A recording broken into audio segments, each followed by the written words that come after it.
Пејачот Владо Ѓоргиев се огласи на социјалната мрежа X и им кажа на своите фанови дека бил ограбен.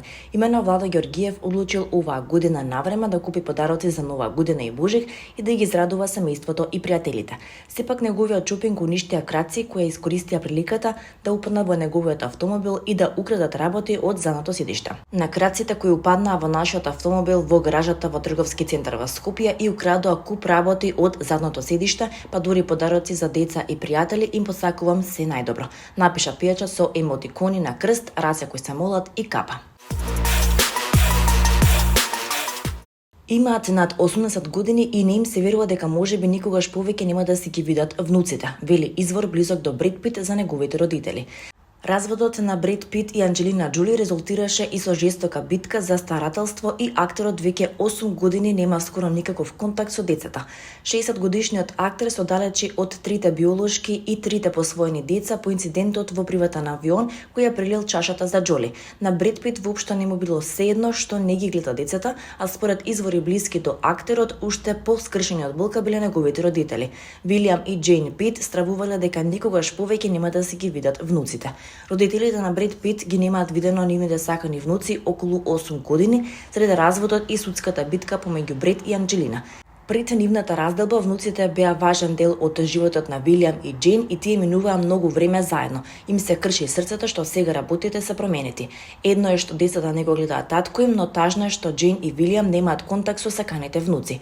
Имаат над 80 години и не им се верува дека можеби никогаш повеќе нема да ги видат, вели изворот за Daily Mail. Последен пат родителите на актерот беа фотографирани со внуците во 2014 година на премиера на филм на Џоли. На настанот родителите на актерот имаа само добри зборови за тогашната снаа. Многу сме горди на Енџи. Ова е многу важно за нашето семејство, особено нашите внуци, многу ја сакаме.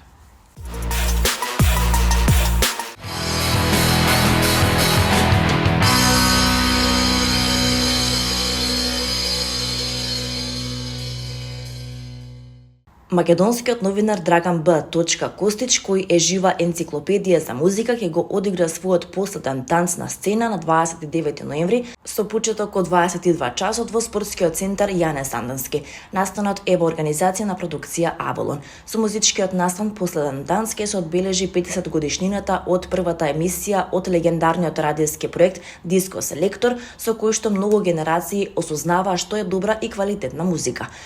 Од секогаш сум сакал да бидам човек меѓу оној таму и мене, јас како музика. Човек кој одбира и кој знае што е квалитет, а што е популарно. Тоа не се исти поими. Како што знаете самите, квалитетот не испливува на површина. Треба некој да го подбутне, треба да се создадат различни и неконтролирани услови за некој пејач или група да успеат. Јас се обидов врз основа на сопственото искуство да им покажам што е квалитет на младите.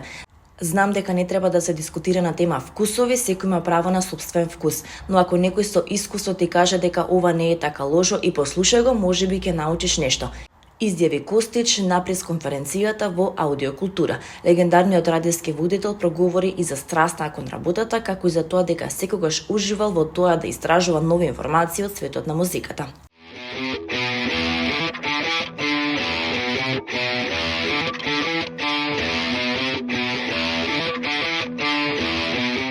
Вечерва во салон 1919 во културно-информативниот центар во Скопје со почеток во 20 часот ќе имате можност да го проследите концертот на Сашко Костов. Настап кој е составен од музика за театарски представи од Сашко Костов, начин на творење која стана негова голема пасија и во континуитет ја создава веќе 14 години. Музиката на овој концерт ќе биде сосема нова и различна од она што ги знаеме Сашко и Орхидеја претходно на сцената. Воглавно ќе се изведат композиции од театарските представи Рацин, Инферно, Медеја и Црна дупка. Дуетот активно работи 3 години и исполнува музика во живо за театарски представи. Овој дует има амбиции во иднина да прерасне во поголем оркестар.